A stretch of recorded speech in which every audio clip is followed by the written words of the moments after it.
Good morning, officers. I'm Sergeant Griff Marcosian, your instructor for today's training exercise. For those of you who haven't been here before, this is SWAT's shooting house, a simulated exterior and interior, where we practice tactical movement, stealth and dynamic entries, hostage rescue, and suspect neutralization.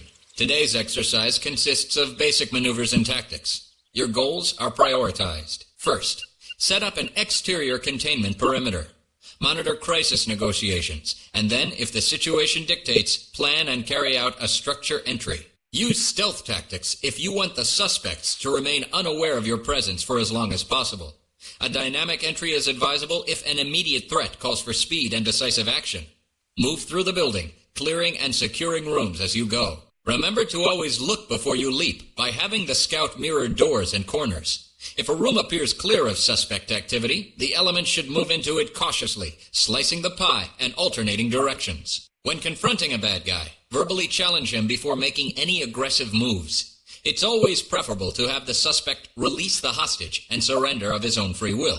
Of course, if he's presenting an active threat, you'll need to use your best judgment. Your first priority is to protect innocence. Your second, the lives of your fellow officers. Before we get started, I'd like to make a few introductions. Officers Vargas and Sylvester will be playing our hostage and suspect, respectively. I'm sure I don't need to remind you that your weapons are loaded with live ammo, and even method-acting officers take offense when you shoot at them. On the other hand, feel free to use tear gas and flashbangs, with discretion, of course. You need to get accustomed to the effects of these non-lethal implements of war. We're also honored to have a guest celebrity with us today. Retired LAPD Chief of Police Daryl Gates. He'll be giving us the benefit of his experience by providing helpful suggestions as you work your way through the shooting house. Finally, our newly installed Chief of Police is here to watch SWAT in action. He'll be serving as our crisis commander in the field, so let's try to make a good first impression on him. How about it? Even though SWAT tries to train for the worst-case scenario, every call-up is unique and unpredictable. Train hard, stay alert, and always expect the unexpected. I have decided to play SWAT 2. Now this is an older game, but I've taken a lot of inspiration from it for what I've done with my LSPDFR callouts, and I thought it would be really interesting to bring this to more people as the music gets very exciting. Because it is a very interesting game, kind of a unique game, and I want to show it to you. So, I am going to give a full disclaimer, I'm not actually very good at this game. Also, the videos won't play back because, reasons. I'm not very good at this game. And I'm going to play each mission, and when I fail, you're going to see me fail, and then we're going to try again. And I think we'll keep doing that until I'm satisfied. So, that's kind of how this is going to work. We can spend a lot of time here getting our squad ready. I'm actually not going to bother too much with that for this training mission. This initial mission is a training mission. So we'll go ahead and just assign our two elements at the moment. We'll spend a bit more time on this later on when we're actually coming to real missions. First thing I'm going to do is turn the game speed right down, which is a little bit cheaty, but it is built into the base game. I don't feel that guilty about it. And we have our normal element of SWAT officers here. We can hear something happening already. And we have our snipers. Now, to have our snipers actually be in position, you need to click on the sniper rifle, and you can only place them at selected locations on the map. There's no way to find this out, as far as I'm aware, except by hovering over and, oh look, there's the sniper rifle icon. So I'm going to go ahead and make these guys walk faster, or run. I'm going to send them over there to that location. Now, first thing we need to do is establish a perimeter here. We've actually got an exit here, and of course the main entrance. So I'm going to send this rear guard. We'll shield them up, have him run, because we need to set this perimeter up nice and quickly. And I'm going to send one of my assaulters. Typically we're going to have more units than this, and we're going to have somebody specifically whose job it is to deal with the perimeter. So for the time being we'll just put one guy on each of those locations. And we'll turn the game speed up a little bit now, as we've got our initial setup, hopefully ready to go. So a few things we can do here. Obviously it's isometric top down. We're commanding the squad. They will do some things automatically. They hopefully will fire at a suspect if they absolutely have to, but they're not very good at doing that themselves. So you're doing a lot of the commanding, and you can of course use this to fire yourself. So we're going to put this guy, make sure he's facing the right direction, might be helpful. And we need to pick up the phone here because we have our chief negotiator on the line. For those of you who don't know me, my name is Sergeant Mike Alvarez. I'm the primary negotiator on SWAT's crisis negotiation team. The CNT's duty is to negotiate a non-violent resolution to a barricaded suspect situation. First, we try to establish communications via an internal phone line or bullhorn callout. If that doesn't work, we might deliver a phone in a box, otherwise known as a throw phone. Once we've established a communication link, my job is to talk to the suspect, gain his trust, and buy time for the tactical teams. Other CNT members establish a criminal profile. They gather intelligence and maintain a log of the proceedings. We also have a psychologist and language specialists on call. When successful, the CNT provides suspects with non-confrontational alternatives, defusing potentially tragic situations and preventing unnecessary violence. So we got a briefing there from our CNT member,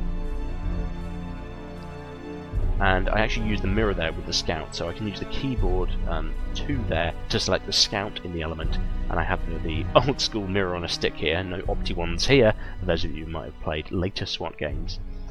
So I just mirrored that corner. Now I don't know how we have a line of sight here to a hostage, but it does look like I don't see how the sniper could be seeing that.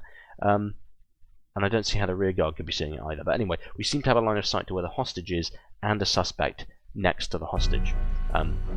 Usually it's only one suspect and one hostage in this training scenario. But I don't know, one of the great things about this game is it always keeps you guessing. You can never rely on your past experience of a mission to know exactly what's going to happen. And that's, you know, really keeps it replayable after all these years. So I'm just going to scout these areas, and we're going to send our element in. This is more difficult. I really should be able to scout that corner there, but I can't. So again, I'm going to press 2, go ahead and pick the scout. The area appears clear. Just being nice and careful here. And the reason we set up the perimeter obviously here is the suspects can actually escape the map. I mean, if they are able to walk off the map, you're going to get in trouble in terms of the debriefing because you let a suspect escape. The area appears clear. So we'll go ahead and come into here as my headset falls off. There we go. The area appears clear. So it's still clear, we're going to keep moving forward.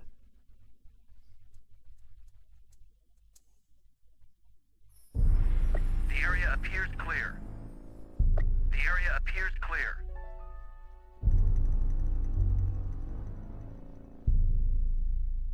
The area appears clear. The area appears clear. Oops. I want to go 2. I don't know if there's a keyboard shortcut from there. I don't think so. The area appears clear.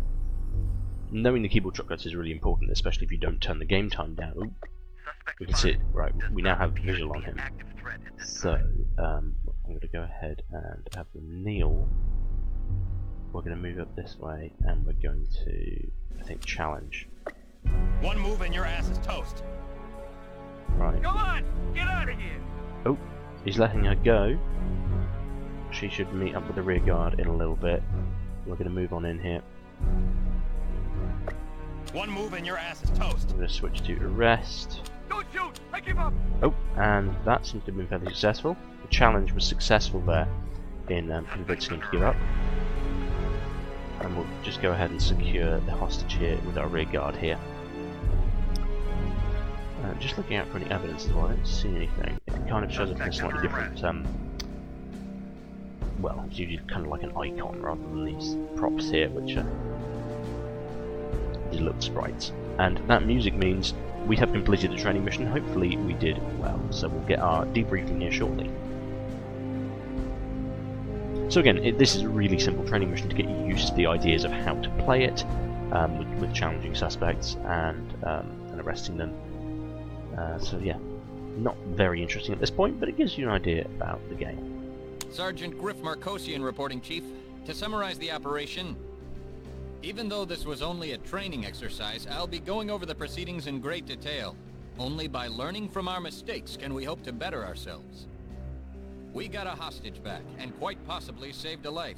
You are to be commended for a job well done. The good news is that we've got a suspect in custody. The arresting officer will receive the appropriate commendation. In summary, this operation could not have gone better. You all conducted yourselves with great courage, resourcefulness, and skill. You fought as you trained, neutralizing the situation without serious injury to hostage, officer, or suspect.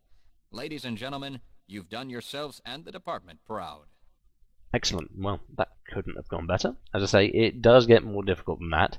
We'll go ahead and save the game. There's no saving except between missions, similar to some of the SWAT games that came after it. So, go ahead and continue, and have a look at the next mission in the next video.